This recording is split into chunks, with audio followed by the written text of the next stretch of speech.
The 1-800-GOT-JUNK King of Dirt Series working its way to Lebanon Valley Speedway for the opening run of their two races there as Chris Lynch would take the early lead from the pole.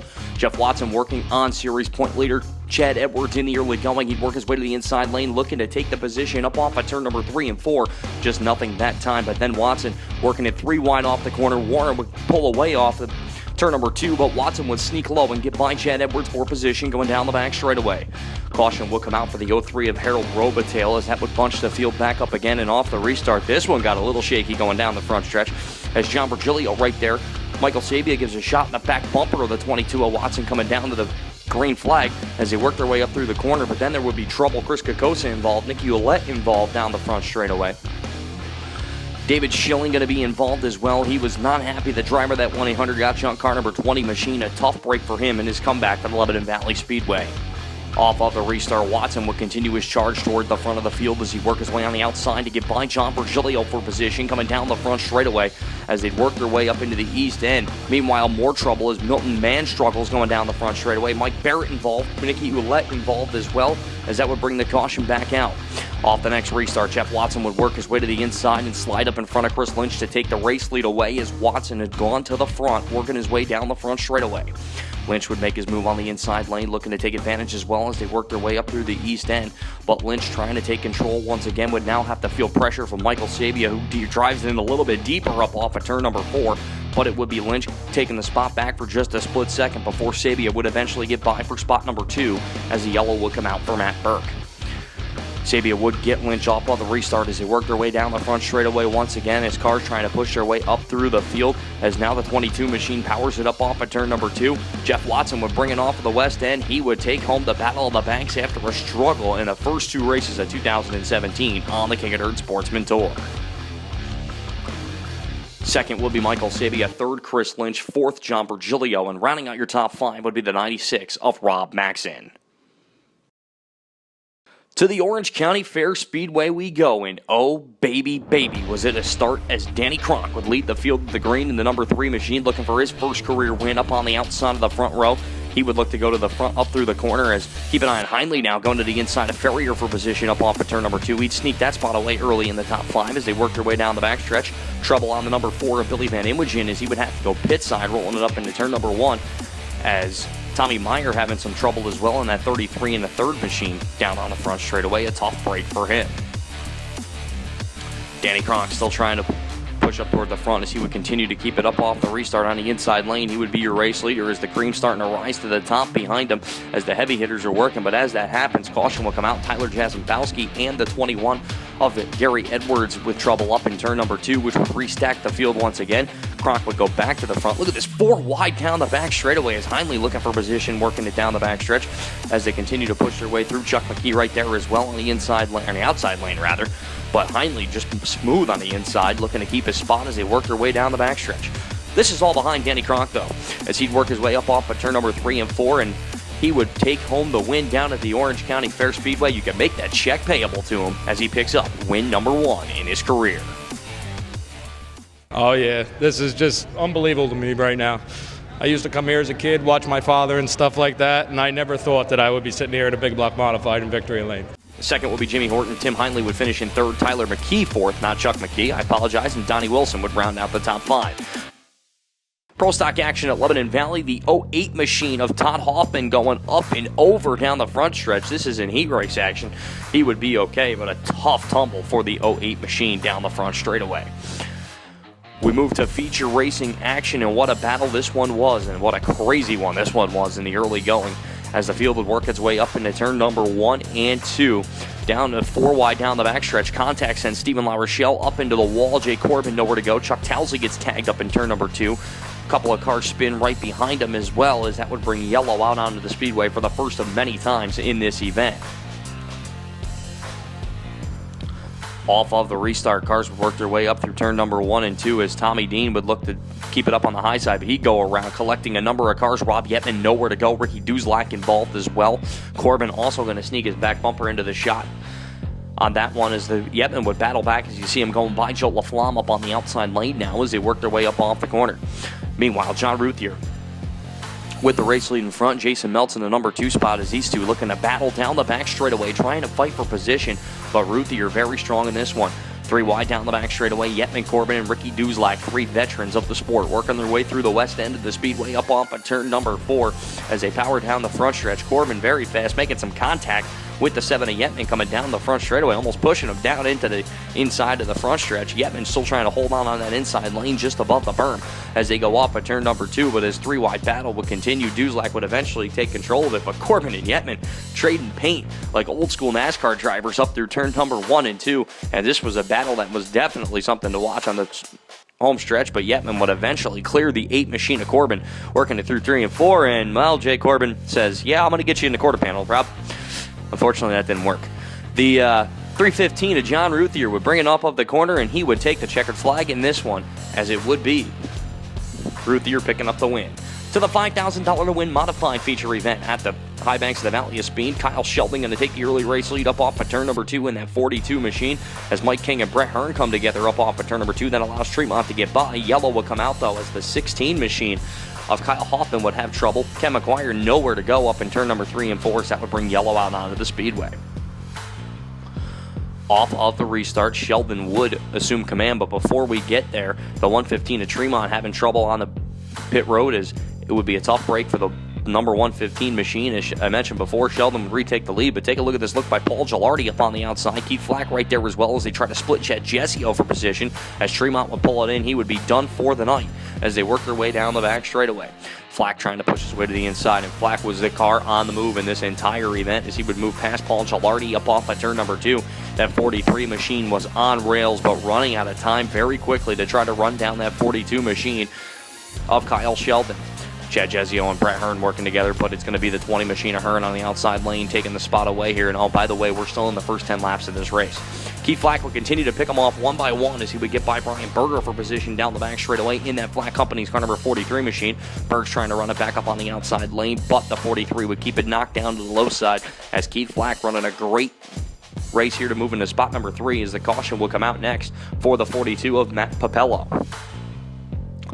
Papello would have trouble on pit road as his crew would come to his attention, and as Flack was looking to take that number 2 spot away from Colby Schroeder, Sheldon would try to run away and hide in this one before it was all said and done with just a handful of laps to go.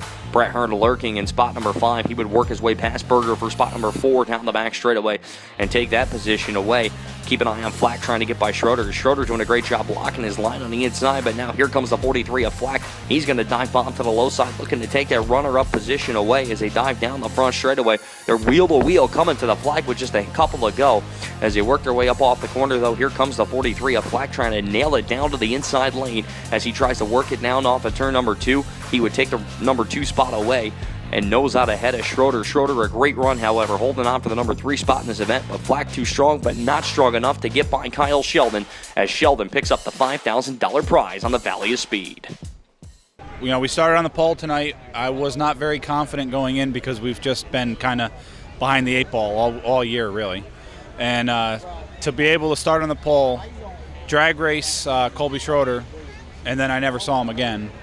It was very cool. When we got that late race caution, it was like, you know, where's Tremont, where's Hearn? I'm sure they're right there.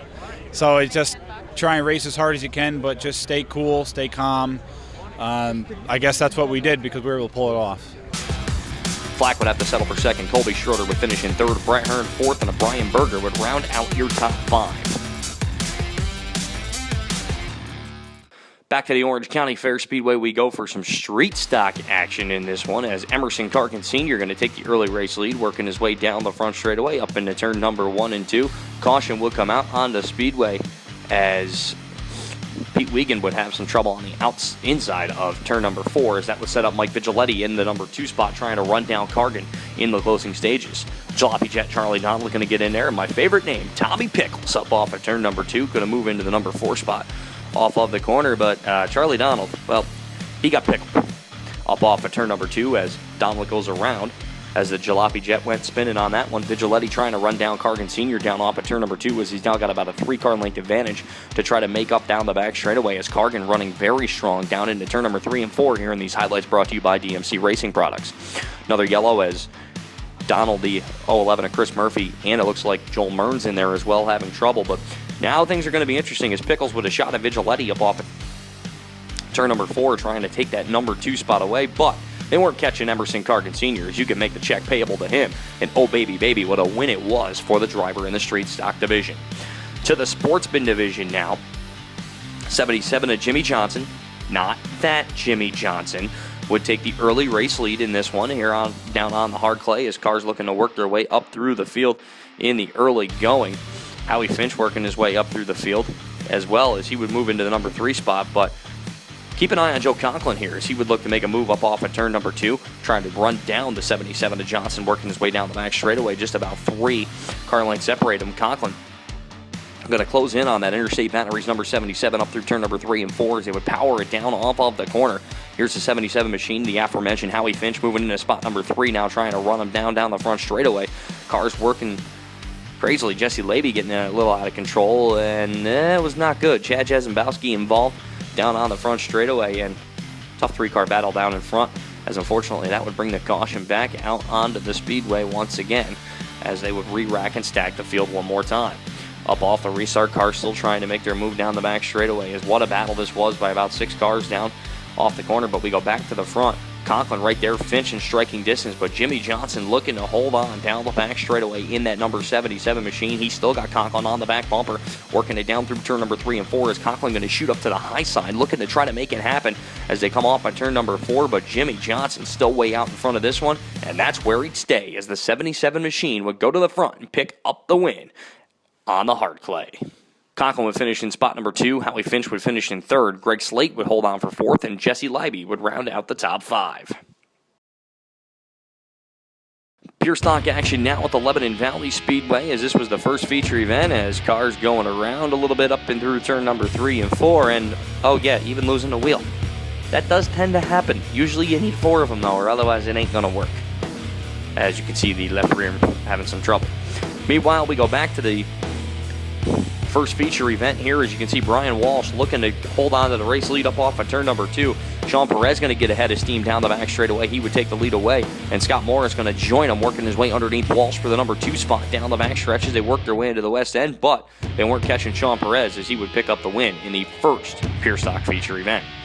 Moving on to the second Pure Stock feature event, Tom Murphy looking to make a move on the inside in that 06 machine, trying to get by Lou Ganser up off of turn number 2. He will get the spot away as he slides up in front, but here's Ganser trying to battle back, looking to make the crossover move, vintage Kenny Tremont crossover move that is, up off of turn number 2, as here comes the 06 trying to battle back as Tom Murphy will go on to pick up the win in that one.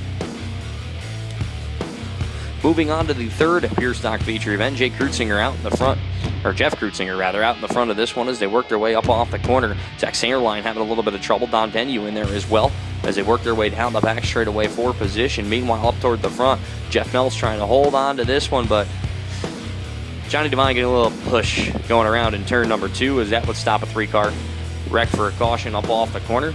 As they come back, Krutzinger now trying to hold off Jeff Meltz off on turn number 3 and 4. He's got Big Ed Hatch right behind him as well, but Krutzinger would hold on off on turn number 4 as he would pick up the win in the third Pure Stock feature event. To the small block modifieds, Peter Carlotto in the 12C would lead the field to the green flag as they work their way up through turn number 1 and 2. As Carlotto looking for a big win after a tough start to the 2017 season. Frankie Harper going to pick up a few spots coming down the back straightaway early in this one. Kenny Tremont working his way up on the outside of Frank Hoare III down the backstretch, trying to work on Brett Haas, one of the biggest threats, no pun intended, in the small block modifieds here in 2017. Keep an eye on Frank Harper though. He had a fast car hooked up down off at turn number 2 as he would get by the 17 machine of Pitcher down the back straightaway. Meanwhile, here's Tremont looking to follow. He'd get by Timothy Davis up as he moves into the west end. Up off at turn number 3 and 4 as they continue to battle for position. Brett Haas going to look to work past Chad Pierce, working down into the west end. Here comes the 115 to Kenny Tremont, looking to follow as those two were tied together all night in this small block modified feature event. As where Haas went, Tremont went, and Drelos followed right behind him. Up on through turn number 1 and 2 they go once again, but Peter Carlotto now going to see pressure from Alan Hotailing as slower traffic dead ahead of your leaders was going to make this one interesting, as Hotailing would make a bid for the spot up off at turn number 3 and 4, trying to keep it together as they come down the front straightaway with Frank Harper right there lurking behind him. They weren't going to stop Carlotto though as he picks up a much needed win on the high banks of the Valley of Speed in the small block modified feature. Second would be Hoteling. Frank Harper would be third. Brett Haas and Kenny Tremont would work their way all the way to spots number 4 and 5 in the 358 Modifieds. That'll do it for this week's episode of Quick Time. A special thanks goes out to sponsors of the Flat Companies, Cannon Auto Supply, La Rochelle Auto Body and Restoration, Cranes Outdoor Power Equipment, Tom Saban, and Bobco Media. I'm Mike Warren. We'll see you next time at the races. Race.